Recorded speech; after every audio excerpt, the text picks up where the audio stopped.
ജൂജീസ് favourite വേൾഡിന്റെ വചനക്കേൾവിയിലേക്ക് എല്ലാവർക്കും സ്വാഗതം. പ്രതിദിന വിശുദ്ധ വേദപുസ്തക വായന 1180 ദിവസം. വെളിപ്പാട് പുസ്തകം 15 അധ്യായം.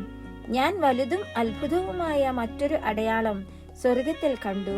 ഒടുക്കത്തെ 7 ബാധയുള്ള 7 ദൂതന്മാരെ തന്നെ. അതോടുകൂടെ ദൈവക്രോധം തീർന്നു. തീ കലർന്ന പളുങ്കുകടൽ പോലെ ഒന്നും മൃഗത്തോടും അതിന്റെ പ്രതിമയോടും പേരിന്റെ സംഖ്യയോടും ജയിച്ചവർ ദൈവത്തിന്റെ വീണകൾ പിടിച്ചും കൊണ്ട് പളുങ്കു കടലിനരികെ നിൽക്കുന്നതും ഞാൻ കണ്ടു. അവർ ദൈവത്തിന്റെ ദാസനായ മോശയുടെ പാട്ടും കുഞ്ഞാടിന്റെ പാട്ടും പാടി ചൊല്ലിയത്: സർവശക്തിയുള്ള ദൈവമായ കർത്താവേ, നിന്റെ പ്രവൃത്തികൾ വലുതും അത്ഭുതവുമായവ. സർവജാതികളുടെയും രാജാവേ, നിന്റെ വഴികൾ നീതിയും സത്യവും ഉള്ളവ.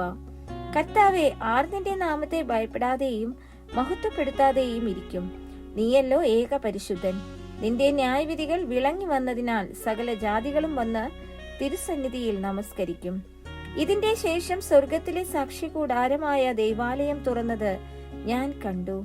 7 ബാധയുള്ള 7 ദൂതന്മാരും ശുദ്ധവും ശുഭ്രവുമായുള്ള ശണവസ്ത്രം ധരിച്ചും മാറത്ത് പൊൻകച്ച കെട്ടിയും കൊണ്ട് ദൈവാലയത്തിൽ നിന്ന് പുറപ്പെട്ടു വന്നു.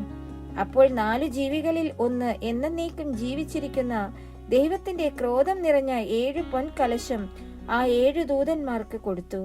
ദൈവത്തിന്റെ തേജസ്സും ശക്തിയും ഹേതുവായിട്ട് ദൈവാലയം പുക കൊണ്ട് നിറഞ്ഞു.